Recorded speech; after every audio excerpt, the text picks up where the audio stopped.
Welcome to the Daily Plunge. We are in the Gospel of Mark, chapter 14, verses 27 through 42. Jesus tells his disciples, all of you are going to abandon me because it's written in the scripture, it's prophesied, strike the shepherd, and he is the good shepherd, and the sheep will be scattered. He declares that they are going to fail. Spiritual disaster for these guys.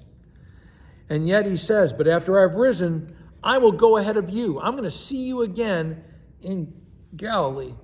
Peter, Mr. Rock, right? Oh no, even though all of these other guys fall away, I will not. And Jesus tells him, oh yes, you will. Before we're done this night, you're going to deny me 3 times. And Peter insists, oh no, even if I have to die with you, I will not bail on you. And all the other disciples shake their sleepy heads. Well, then they go out to the Garden of Gethsemane. Jesus went out often to the Mount of Olives to pray. And he brings along Peter, James, and John and tells them he's deeply distressed and troubled. He's so overwhelmed with sorrow, every step is burdensome that he takes because he knows he's going to die. His whole soul is burdened with anguish. And he tells these 3 disciples, stay here and keep watch. Well, why did he bring them? What is he asking them to do? He needs their companionship, their presence. He needs their spiritual support, their spiritual empathy. And he brought them to pray with him and to pray for him. They're to be to be prayer partners for him.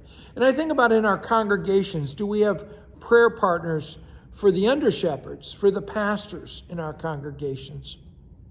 It goes on in verse 35 that he goes a little further and he falls to the ground and he's praying to the Father that this hour might pass. And why does Jesus ask the Father to skip the crucifixion? Well, because he doesn't want to die. He's a man who's actually filled with life. And he isn't just going to die. That's the thing, is that all the weight of human sin, all the weight of the wickedness and evil that's in this world, not just in this moment, but from all of creation, is going to be heaped upon him in the cross. This is what he's burdened with. This is what anguishes Jesus. And he says, take this cup. Well, what cup is it? It's the cup of wrath.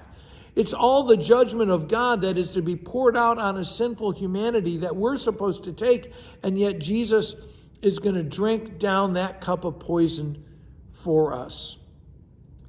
And he says, yet not what I will, but you will. Jesus is obedient to the Father, obedient to carrying out his kingdom purposes.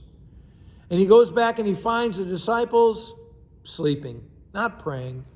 And he says to them, the will of the Spirit, the will of God's kingdom to obey God, that is strong. It's willing. But instead, the flesh is weak. The will of the flesh is the will of the human realm to do what is easy and comfortable and to satisfy the earthly desires. Jesus prays and prays that he would be strengthened to fulfill God's will, to carry out God's kingdom purposes. And he says the hour has come. He asked that the hour would pass, but now the hour has come. The Son of Man will be delivered into the hands of sinners, into the hands of this human kingdom. And the Son of Man is betrayed because the cross is the kingdom of God breaking into our world. The cross is the defeat of sin, death, and the devil.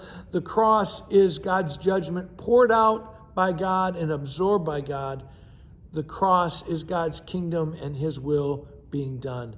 Hey, thanks, friends. If you're getting something out of the Daily Plunge, please make sure to like, share any comments, subscribe, and especially share it everywhere you possibly can. Have a blessed day.